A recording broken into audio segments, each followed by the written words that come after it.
Nah, kemudian hikmah yang ketiga.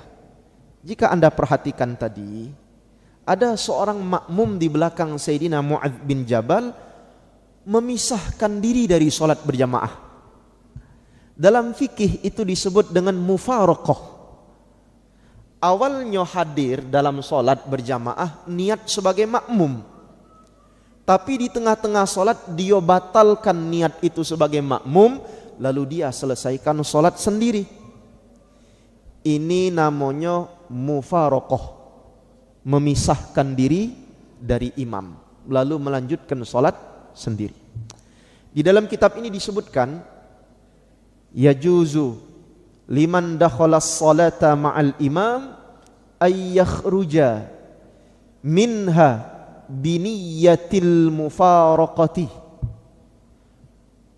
Boleh bagi orang yang sudah sholat bersama-sama dengan imam, niat sebagai makmum, lalu di tengah-tengah sholat dia keluar dari barisan sholat dan memisahkan diri dari imam.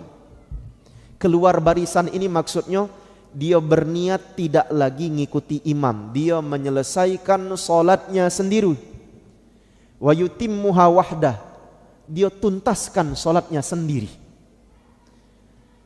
Apa kondisi yang membolehkan hal demikian? Pertama, idza atalal imamus shalah, kalau imam itu kepanjangan bacaan salatnya, ini bisa jadi uzur bermufaraqah.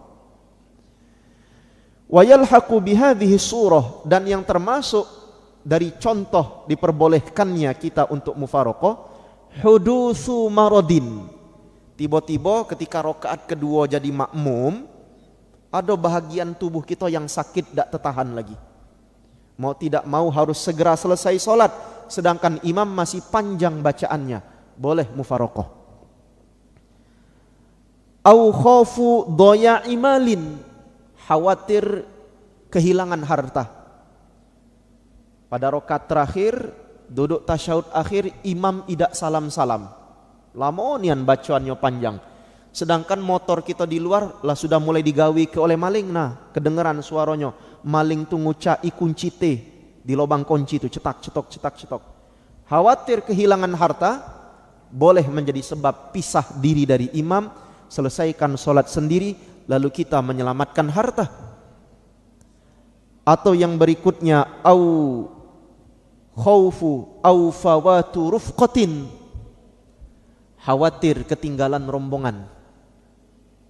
Kita lagi sholat di musola atau di masjid bandara, imamnya membaca Ali Imran, tidak selesai-selesai. Panggilan boarding terakhir sudah tiba. Biasanya nama kita dipanggil kalau panggilan boarding terakhir. Tidak masuk-masuk pesawat disebut nama kita. Bapak Baldat segera masuk ke pesawat udara. Panggilan terakhir dia. Kita lagi sholat, imam nih panjang bacaannya. Mau tidak mau Anda boleh mufaraqah. Tidak masalah mufaraqah. Nah, ini beberapa contoh Anda boleh memisahkan diri dari imam. Lalu teknisnya seperti apa? Tadi disebutkan biniyyatil mufaraqati. Cukup di dalam hati. Misal kita takut ketinggalan rombongan, kereta api lah nak berangkat, ini imam masih panjang. Anda niat dalam hati saja, saya berniat berpisah diri dari imam. Selesai. Niat dalam hati. Saya berniat dalam hati memisahkan diri dari imam. Ketika Anda sudah niat mufaraqah, status Anda solatnya sudah munfarid. Tidak boleh lagi ngikut kepada imam. Anda sudah niat memisahkan diri dari imam. Lalu apa yang Anda lakukan berikutnya? Anda selesaikan solat Anda sendiri. Tak usah berpindah tempat di tempat yang sama. Selesaikan solat kita dengan versi kita. Kalau kita sudah dapat 2 rakaat, berarti selesaikan rakaat ketiga dan keempat. Kalau itu solat isya.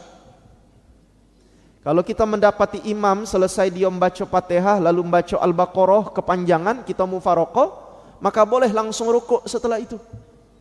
Kita lanjutkan saja. Selesaikan solat kita sendiri.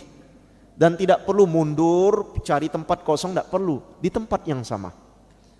Lalu ketika salam, selesai sholat, Assalamualaikum warahmatullah. Assalamualaikum warahmatullah. Selesai sholat kita. Walau imam yang ada di depan masih pada rokaat ketiga misal, belum selesai sholat, sholat kita dianggap sah karena kita sudah niat mufarokoh.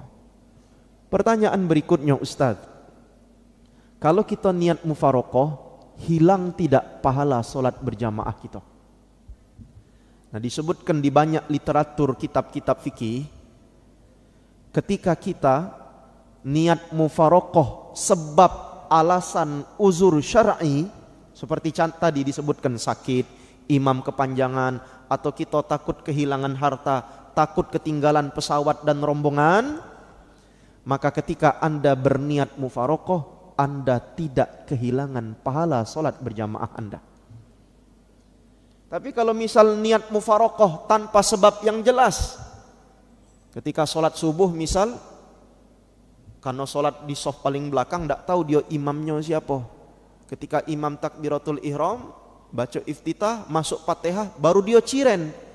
Oh, ini yang jadi imam ini kan Cek Ali dalam hati dia. Dalam hatinya langsung ngomong, aman dia yang jadi imam aku tak ridho, lebih baik aku mufarokoh, selesai ke sholat dewek. Selesai sholat, selesai galau jemaah juga sholat, ditanya oleh jemaah lain, ngapa kau mufarokoh tadi? Baru imam baca fatihah langsung pisah diri, kamu rukuk sujud dewean, selesai ke sholat dewek. Apa jawaban wong tadi? Aku tak galak kalau dia jadi imam. Apa alasan? Karena dia tuh bebini dua. Nah, ini kan alasan tak benar. Wong bebini dua rezeki dia. Selama cara nikahnya benar, adil dengan istrinya, bukan urusan kita, maka tidak ada hak kita memutuskan diri sebagai makmum dengan alasan yang tidak benar. Paham? Kalau kita mufarokoh dengan alasan yang tidak dibenarkan syar'i, sholatnya tetap sah, tapi mufarokoh itu bersifat makruh dan berkonsekuensi mengurangi pahala sholat berjamaah kita, bahkan menghilangkan pahala sholat berjamaah. Paham? Makanya para ulama menyusun, ada mufarokoh yang wajib, ada mufarokoh yang sunnah, ada mufarokoh yang makruh, ada mufarokoh yang haram, tak boleh mufarokoh. Apa contohnya? Kalau mufarokoh